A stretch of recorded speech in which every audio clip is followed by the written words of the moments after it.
Since humanity could gaze upon the stars, mortals have always wondered what it must be like to travel to them, what mysteries they must hold, and what adventures might await them. But until noob-manity figure out how to get there, they'll just have to make do with Starbound. Oh, Darren, that was almost beautiful. Yeah, I'm not sure about the noob-manity part, but very inspiring. Oh, thank you.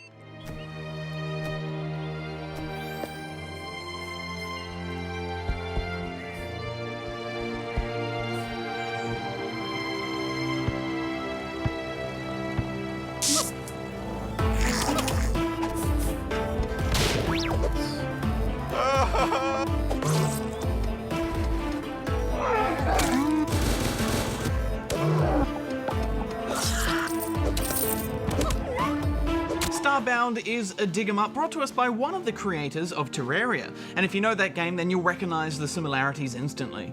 Starbound's gameplay is very similar to Terraria as well, except it's on an intergalactic scale.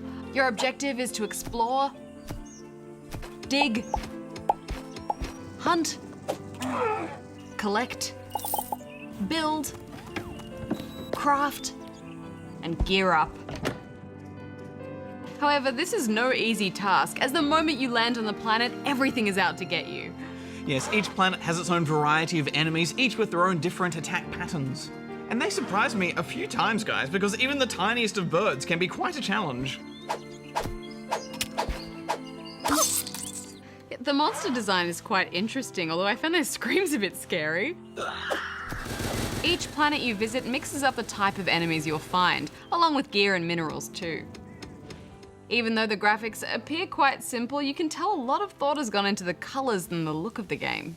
The developers had a simple plan when designing these planets. They didn't want any two to be the same, which is why the game has a lot of procedurally generated elements. All this means is that much of what you find has a random element to it, so each moment in the game can feel truly unique. Yes, and it's quite good procedurally generated content, isn't it? Sometimes I'd be happily having a nice and quiet adventure, cutting down trees and collecting ore in the ground. And then others I'd be thrown into hectic fights constantly and attacked by meteor storms.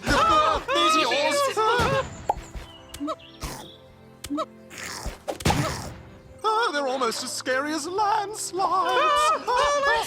Yes, it can all be quite stressful. On top of that, you also need to keep eating food or you'll starve. And on top of that, when nighttime falls, if you don't have enough warm clothes on, you'll start to freeze. Yes, luckily you can craft a campfire to stay warm, or simply teleport back to your ship if you're on the planet's surface.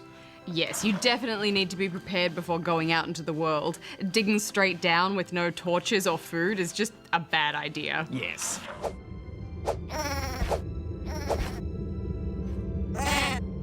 I love having my own ship, you guys. It just feels nice decorating it with items that I've found around the world, flying through the stars with friends with so much to explore and discover ahead of us. Yes, it's so much more fun when you're playing with friends. Mine for me! Mine! It's telling me to work. Mine, my minions. Multiplayer is a little tricky to set up, but once you get it going, it's much more efficient gathering and working together. That is, of course, unless you're playing with Barjo. Why, whatever do you mean, Hex? Barjo has a habit of filling up everyone else's ships with the dirt. Hey, if you can't keep a clean and tidy ship, it's not my fault. Affirmative. One of the greatest parts of this game is that you control your friends by messing with their ship and hiding their stuff. It's pretty sick Hammer. right here. Oh, what happened to your poster? Oi! Get out. Don't let me... Well, I guess it is all part of the fun. I was really impressed with all the crafting. There's so much to make. The menus take a while to get used to, but once you have the hang of it, you can start to get a feel for what you need to be mining and collecting to toughen yourself up. And I especially liked it when we found instruments and rocked out in space. Rocket out, hyperspeed. And I'm a bird. Yes, there's so much to do in this game. In fact, there's quite a lot about Starbound that I think is incredible, especially the music. It's some of the best sci-fi music I've ever heard in a video game.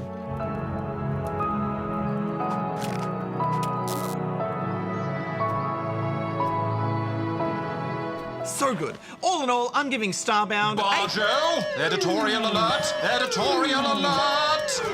Barjo, much like in the early days of Minecraft, this game is technically still in what's known as early beta. That means it's not finished yet, and there are many features and tweaks still to be added. I'm afraid I can't let either of you score it until the game is officially released and complete. Otherwise, it's just not fair. Darren, normally I would agree with you, but this game is already so polished and fully featured that I think now is actually a really great time to jump in and experience all of this space exploration and adventure. I mean, just look at what people have created. I'm giving it... Oh, I'm sorry, I can't allow it. 8 out of 10. Oh, negative. I'm giving it 8 as well. Oh, for the love of all noob humanity. Oh. Calm your circuits.